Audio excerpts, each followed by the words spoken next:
이재명 경기도지사가 며칠 전에 제3비례 벌금제를 제안했는데요. 국민의힘 윤희숙 의원이 반기를 들면서 논란이 확산되고 있습니다.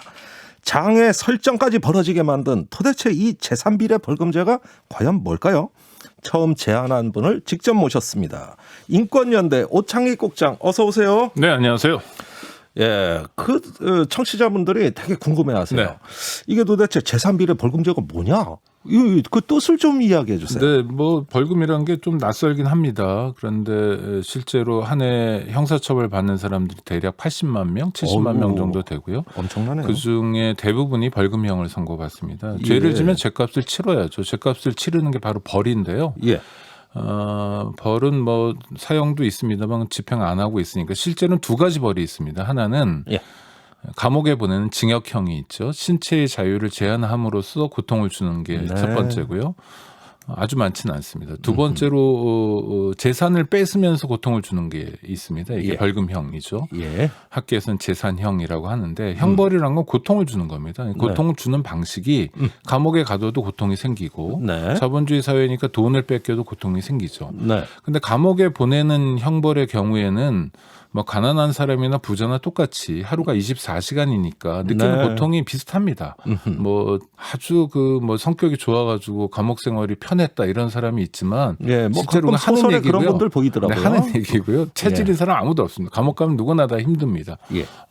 그런데 반면 이제 굉장히 많은 사람들에게 형벌로 가해지고 있는 벌금형이라는 건 예. 똑같은 100만 원이라 해도 어허. 사람들마다 느끼는 게 전혀 다릅니다. 예. 부자에게 100만 원은 아무런 고통이 없어요. 그렇죠? 그런데 가난한 사람들에게 100만 원은 심각한 고통일 수도 있고요. 네. 또 하나 벌금을 내지 못하면 그 대신 감옥에 가야 합니다. 그래서 그렇습니다. 보통 하루에 10만 원 정도 쳐주는데요. 예.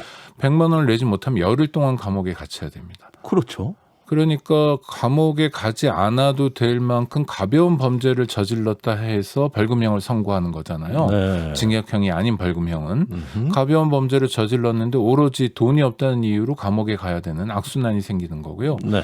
감옥에 가게 되면 여러 가지로 비참한 일이 많아요. 개인적으로 뭐 창피한 것도 문제지만 네. 이를테면 한부모 가정의 엄마나 아빠라고 한번 생각을 해보면 아이들이 어리단 말이에요. 그렇죠. 감옥에 뭐 열흘이든 뭐 한 달이든 가야 된다면 그 아이들을 국가가 대신 돌봐주지 않거든요. 네.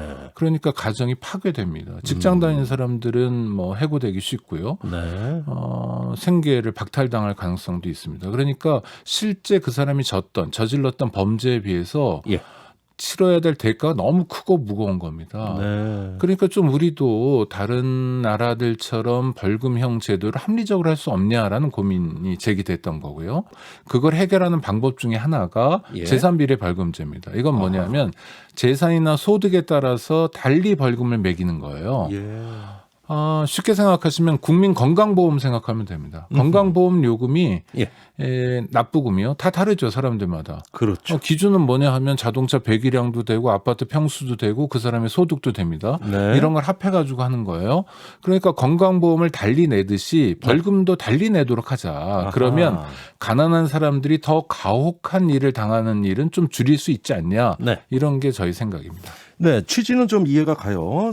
재산을 가진 만큼 벌금을 차등해서 낼 수 있게 하자는 뜻인데 그러면 가난한 사람들이 벌금 때문에 받는 고통 어떤 사례들이 있었습니까?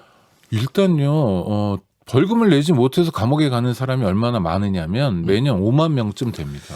5만 명. 이거 비극이에요. 예. 그러니까 이거는 이제 징역으로 네, 대신하는 노역을 거죠. 하는 거죠. 그러니까 예. 몸으로 때운다고 흔히 얘기하는 그 상태인 겁니다.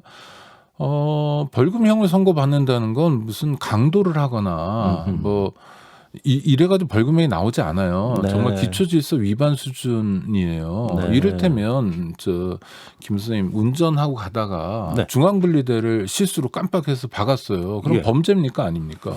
아니 뭐 범죄는 아니지만은 예, 공공의 피해를 입혔죠. 범죄입니다. 그거 형법상 공용물 손괴죄라는 거예요. 그래서 이게요 형사적으로도 처벌받고요. 또 긁힌 정도에 따라 민사적으로도 손해를 가름해 줘야 됩니다. 네.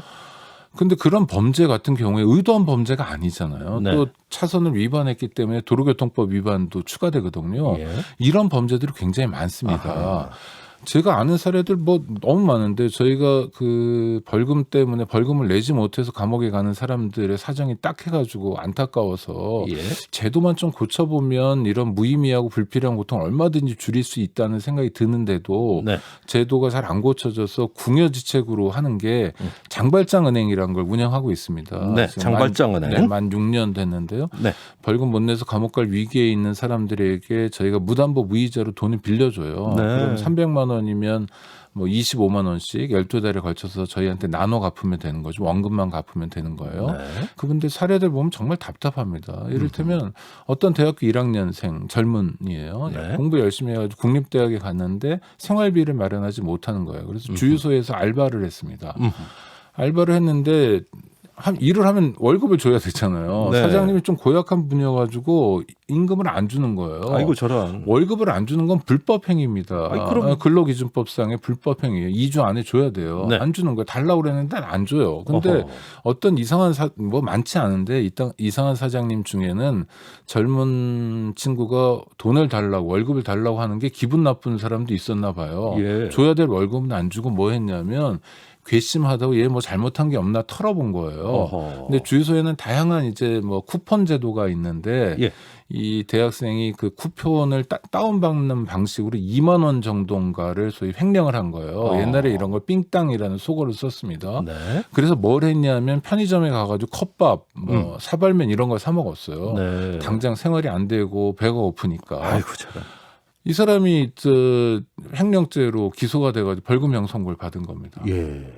그러니까 그 사연을 제가 보는데요. 그 판결문에도 나와요. 이 사람의 사정, 딱한 사정이. 예. 아무리 월급이 밀렸다고는 하나, 그건 별개니까 그렇게 하면 안 되고, 아무리 액수가 적다고 하나, 횡령을 하면 안 된다라는 거예요. 예. 근데 그렇게 우리가 모질게 그 사람을 꼭 처벌하고 전과자를 만들었어야 되나라는 예. 것도 의문이고, 아하. 당장 먹을 게 없어가지고 컵밥 사 먹는 처지에 있는데 예. 80만 원 낼 수가 없죠. 80만 원 받았군요. 네, 벌금형 80만 원 선고받았고 저희가 꿔줬는데 나중에 10달에 걸쳐서 한 달에 8만 원씩 다 갚았어요. 네. 기한 내에. 그 가난이 그 무슨 아파트 평수 또는 내가 뭐 어떤 물건을 사고 싶은데 못 샀다 해서 멈추는 게 아니라 네. 감옥까지 가게 되는 이유가 된다면 이건 정말 비참한 일이다. 아하. 그러니까 제도를 바꿔보자는 거죠. 제도를 바꿔보자. 또 부자 입장에서도 그래요. 이거 벌금 내는 게 부담이 안 되면 범죄를 맘 놓고 저지를 수 있는 거 아닙니까? 모 재벌 기업의 오누이가 국정감사에 오라고 그랬는데 안 왔어요. 예. 그래서 이제 기소가 됐습니다. 벌금 500만 원형을 선고받았어요. 네. 그런데 이분들이 항소, 그러니까 2심에 올라가는 걸 포기합니다. 예. 왜냐면 500만 원 가지고 재벌이 얼른 내버려. 예. 그렇죠. 재벌이 뭐 항소하면 이제 뭐 비난 들을 거 아닙니까? 예. 형벌은 고통을 주자는 거예요. 그래서 질서를 지키고 또 죗값을 치르자는 건데 예. 재벌에게 500만 원이 벌입니까? 아니죠. 예. 그러면은 그 저기 80만 원을 받은 대학 1학년생의 그 80만 원과 재벌 오누이의 500만 원은 이것만 단순한 금액의 차이가 아니라 그 자체로 어떤 형벌의 어떤 효과가 너무나 큰 차이가 벌어지니까 결국은 이걸 좀 어떻게 합리적으로 조정해보자 이 말씀이신데요. 아, 그렇죠. 하나 사례만 최근 사례인데요. 어떤 어머니예요. 애가 넷인데 예. 남편이 있었는데 헤어졌어요. 근데 남편이 자기 명의로 된 차를 타고 다니다가 하여튼 보험 가입이 안 된 채로 탄 거예요. 네. 문제가 생겨서. 그러면 자동차 손해보장법 위반이에요. 책임보험 가입 안 된 상태로 있으면. 근데 그렇군요. 그게 의도적으로 보험료를 내기 싫어서 그런 사람도 있는데 깜빡하거나 뭐 어제로 보험이 끝났는데 오늘 안 했다든지 네. 또는 뭐 아무나 운전하는 보험 특약을 가입한다고 말은 했는데 24시를 뭐 헷갈려 가지고 좀 넘었다든지 이런 경우들이 왕왕 있습니다. 네. 실수로 범죄가 되는 거예요. 결과적으로 범죄가 되는 경우. 네. 그런 경우도 사실 어김없이 처벌받습니다. 벌금 어허. 300만 원, 뭐 200만 원 정액죄로 나오는데 예. 이분이 장발장은행에 돈을 꿔달라고 그러면서 사연을 썼는데 이런 거예요. 아이들 아이스크림 먹일 돈도 치킨 사줄 돈도 없는데 벌금 200만 원 어떻게 내냐고. 근데 그거 읽는데 정말 눈물이 나오는 거예요. 네. 왜 엄마의 그 마음이 그대로 드러나는 거죠. 네. 한국 사회가 너무 가혹하다. 사실 이게 왜 앞뒤 봐주지 않고 이렇게 도매급으로 마치 컨베이어 벨트에다 물건 돌리듯이 이렇게 돌리느냐 형사처벌을 예. 좀 달리하자. 어허. 유럽 대부분의 나라가 그렇게 하고 있습니다. 예. 이 재산비례 벌금제 또는 소득 재산비례 벌금제 또는 뭐 일수 벌금제 여러 용어를 쓰는데요. 네. 이걸 처음으로 시행한 나라가 핀란드입니다. 유럽 유럽에. 그렇군요. 핀란드가 언제 했냐면요. 딱 100년 전이에요. 1921년에 시행한 제도입니다. 네, 오래됐어요. 아, 그럼요. 스웨덴 1935년 뭐 그렇습니다. 독일이 뭐 많이 늦었는데도 1975년이고요. 그러니까 네. 제가 묻고 싶은 건 대한민국이 100년 전에 핀란드만큼도 안 되냐는 거예요. 네. 그냥 의지가 없는 거죠. 그냥 자, 가난한 사람들의 사정은 봐주지도 않는 거죠. 저는 이건 굉장히 모진 일이라고 생각합니다. 네. 독일 같은 경우는요. 거기도 이제 재산비례 벌금제를 하는데 분위기가 어떻게 되냐면 1유로에서 3만 유로예요. 그게 뭡니까? 벌금을 선고할 때 어떻게 하냐면 우리는 벌금 100만 원 이렇게 선고하잖아요. 네. 독일에서는 벌금 10일, 20일 뭐 이렇게 해요. 15일 예. 이렇게 선고를 해요. 어허. 그럼 그 날짜에다가 소득을 곱하는 겁니다. 재산을. 예. 그런데 곱할 때 1유로부터 유로를 쓰잖아요. 예. 3만 유로까지 곱하는 거예요. 그러니까 벌금 10일이면 아주 가난한 사람은 10유로만 내면 되는 거. 우리나라 돈으로 뭐 14,000원 정도 내면 되는 거고 네. 부자인 경우에는 300만 유로를 내는 겁니다. 그러니까 판결문 자체가 그렇게 네네. 구성되어 있다는 네네. 거죠. 그러니까 예. 재산은 그 법원에서 매기게 되는데 예. 날짜로 구성되어 있는 거죠. 판결문은 벌금 10일, 뭐 한 달에 처한다 이렇게 되어 있는 거죠. 그러니까 거기에 그걸 재산을 곱한다. 네, 그렇죠. 어허. 그러니까 굉장히 공평한 거죠. 네. 독일 사람 중에 그 우리가 기억하고 싶지 않지만 자꾸 기억나는 축구 선수 유명한 축구 선수가 있는데요. 미하일 발락이라고 있습니다. 이 양반이 이제 은퇴하고 스페인에 놀러 갔다 과속을 했습니다. 네. 그래서 벌금은 1만 유로를 선고받았어요. 어허. 1만 유로면 한 1,400만 원 이렇게 되는 거죠. 네. 변호사를 통해서 유명 축구 선수 출신이라고 이렇게 벌금을 많이 때리는 건 문제가 있다라고 했다가 예. 그게 독일 언론에 보도가 된 거예요. 아하. 독일 네티즌들이 난리 친 겁니다. 창피하게 굴지 말고 빨리 들어오라고. 그래서 발락이 성명을 냈는데 뭐라고 그랬냐면 변호사가 자기하고 상의 없이 아무 얘기나 막 했다. 죄송하다. 나는 법을 존중한다 하고 들어온 거예요. 그렇군요. 그러니까 스페인이나 독일의 수준을 알 수 있죠. 예. 왜 독일 네티즌들이 뭐라고 그랬던 건 당신 주급이 얼마인지 아는데 은퇴한 지 며칠 안 됐는데 무슨 소리냐 이런 거예요. 그러니까 소득이 많으면 벌금 많이 내고 적으면 적게 낸다. 예. 국민연금이나 건강보험을 소득과 재산에 따라서 다른 액수를 낸다고 해서 저항하는 사람들이 있습니까? 없죠. 당연한 거죠. 상식이죠. 그런데 왜 벌금만 유독 그렇게 안 하냐는 거예요. 아니 지금 우리 오창익 국장님 얘기 듣다 보니까 이게 뭐 논란의 소지가 있는 거냐 그냥 하면 되는 거 아니냐 그럼요. 이런 생각이 드는데 지금 이게 정치권 논쟁으로 됐단 말입니다. 이재명 지사가 이 얘기를 다시 꺼냈고 국민의힘의 윤희석 의원이 반박을 했는데 그 내용이 뭐냐면 재산 비례가 아니고 소득 비례로 가야 되는 거 아니냐 또는 재산을 파악하는데 어려운데 어떻게 합리적으로 벌금을 책정하냐 이런 이야기들이에요. 네, 하나씩 그 이재명 말씀드리면 지사 이야기가 엉터리라는 겁니다. 아니요, 이게. 전혀 아닙니다. 윤희숙 의원이 이상한 얘기를 하는 거예요. 상대가 이제 여권의 뭐 대선 주자 1등이니까 한번 이렇게 말을 섞어보면 좀 관심 좀 끌지 않을까 이런 생각이라고 생각해요. 무슨 얘기냐면 재산비례 벌금제, 소득 재산비례 벌금제, 자산비례 벌금제, 일수벌금제 여러 용어가 있어요. 왜냐? 아직 우리가 시행하지 않은 거기 때문에 그런 거예요. 재산비례 벌금제에서는 소득까지 다 당연히 비례하는 거예요. 왜냐하면 제가 월급을 받으면 그 월급이 통장에 들어오지 않습니까? 그럼 재산이에요. 네. 물론 통장에서 바로 그날로 나가거나 그 다음날 다 나가지만 나가기 전까지는 자산의 형태로 있는 겁니다. 그렇죠? 그러니까 재산과 소득을 분리한다는 건 불가능한 일이고 말장난에 불과한 거예요. 학계에서는 주로 일수벌금제라고 합니다. 그런데 일수벌금제는 더 어렵잖아요.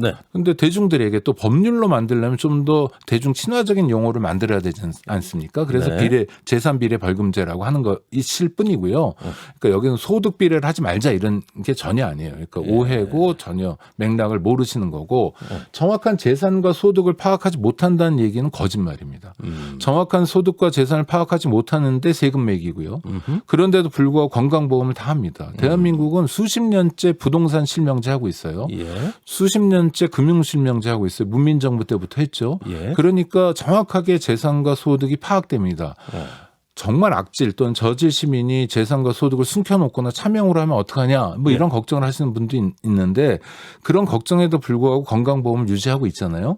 만약 그런 경우면 차명으로 빌려주는 사람이 벌금을 많이 내게 되거든요. 그러니까 전혀 걱정하실 필요 없다. 아니 걱정할 필요가 없다 그랬는데 오늘 그 천대엽 대법관 후보자 소득 파악이 제대로 안 될 경우 재산 하나 있는 시민이 역차별당할 수도 있다. 아니 대법관 후보자까지 아니, 이런 말씀하고 계시잖아요. 그러니까 그 대법관 후보자가 예. 그러니까 옛날에 공부하고 공부를 멈췄기 때문에 그런 겁니다. 자, 재산과 소득이 구별되지 않는다는 걸 말씀드렸고, 예를 들어서 20억짜리 아파트 하나 있고 소득이 없는 사람 어떻게 하느냐. 예. 그런 사람들도 건강보험공단에서 보험 납부금을 매기는 방식이 있잖아요. 네. 좀 그렇게 하면 되는 거예요.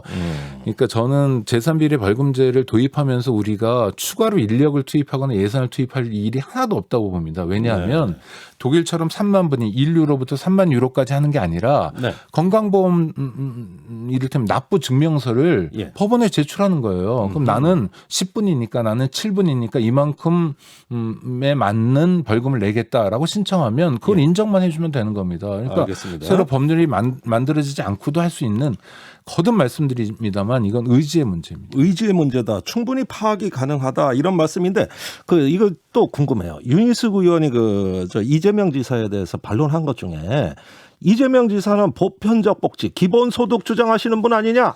그런데 왜 벌금은 차등을 둬서 이거 사실 선별복지에 가까운 거다. 이런 식의 반론에 대해서는 어떻게 해요? 아무 말 대잔치입니다. 아무 말 대잔치. 보편복지가 들어가야 될 대목에 들어가지 않고 그러면 국민건강보험 액수를 달리 내면 예. 그거는 선별복지입니까? 아니죠. 국민건강보험 시스템 자체가 예. 보편복지를 하자는 거잖아요. 가난한 사람도 예. 병원 가서 인간으로서 받아야 될 적절한 진료를 받고 건강권, 진료권을 보장받아야 된다는 거잖아요. 예. 근데 납부 금액이 다르다고 그럼 선별복지입니까? 말도 안 되는 말장난을 하는 겁니다. 이게 여러 가지 논란이 있을 수도 있는데 아직까지 이게 좀 우리 사회가 좀 낯설어하는 것 같아요. 오늘 한 언론조사에서 여론조사를 했어요. 찬반이 팽팽하게 나왔습니다. 도입해야 된다? 아니다. 이렇게 이야기를 하고 있어요. 최근에 이런 어떤 여론조사가 최근의 사회 풍조하고 좀 관련이 있는 거 아닐까요? 뭐 종부세이나 하자, 뭐 양도세이나 하자.